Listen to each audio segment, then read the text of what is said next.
po ang St. Therese. Good morning po mga kasimple. So, we're here again for another episode of Simply Jane.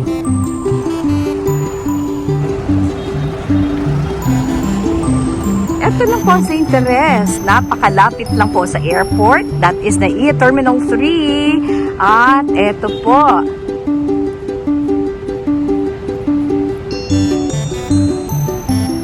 Mabilis nyo lang pong mapuntahan. Napakaganda po ng ating shrine sa loob at sa labas. Ayan po, second floor yan. Akala nyo lang po parang first floor siya. Pero actually, this is the ground level. Ito po yung ground level. And yung opisina po ay nandito.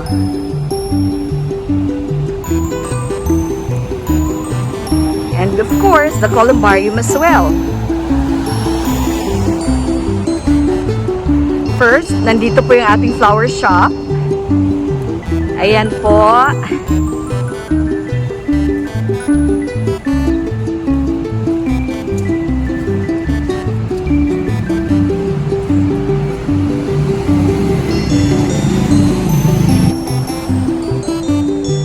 Ito naman po yung ating entrance to the Columbarium. Ayan, sarado pa po ngayon dahil ang aga pa po after the Mass. Ito po yung ating Military Ordinariate of the Philippines. Andyan lang po yung opisina. And this is the Inurnment Office. Kung gusto niyo pong mag-schedule ng inurnment, dyan po kayo pupunta. Sa loob naman po yung Sales Office at ibang mga opisina pa ng ating Columbarium. And of course, the Columbarium itself. Napakaganda po sa loob. Alam niyo po yan. Meron po kayong option, actually, kung gusto niyo po nasa aircon vaults, dito po sa baba. And yung mga non-aircon or alfresco vaults ay nasa taas po. So, mamili lang po kayo, it's your choice. And of course, kung dito po sa baba, dahil meron po tayong Ecclesiastical Museum, so 9 AM po ang bukas niya. Pagbukas po ng opisina, sabay po ang pagbubukas ng ating Columbarium sa baba. Sa taas naman po, just before the Mass, pwede na po kayong pumunta doon sa mga alfresco vaults. Kung doon po kayo nakabili, kahit na 6 o'clock in the morning, pwede na po kayong bumisita at mag-pray sa inyong mga dearly beloved dead. Ayan po, napakaganda po ng ating Columbarium dito sa Pasay City, Philippines.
Naman yung other side, ito po yung St. Zélie Martha Garden or the Le Jardin de St. Zélie Martha.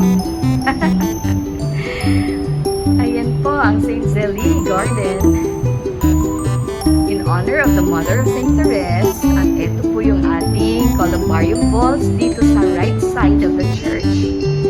Al fresco po siya, pero napakaganda, napakaaliwalas po. At ayan po, merong electric fan kung sakali mainitan kayo. At ito po yung ating napakagandang garden. Dalawa po ang doors niyan. Ayan pa yung the other sliding door. Nandito po yan. Malapit po yan sa ating adoration chapel. Ayan. And of course, andito po yung church mismo. Sarado lang po ngayon dahil katatapos lang po yung misa. Pero yung ibang doors, bukas pa naman po. Ayan. Ayan, yung kanina yung pinuntahan po natin, nandun po sa kabila, yung St. Louis Morta naman po. Okay.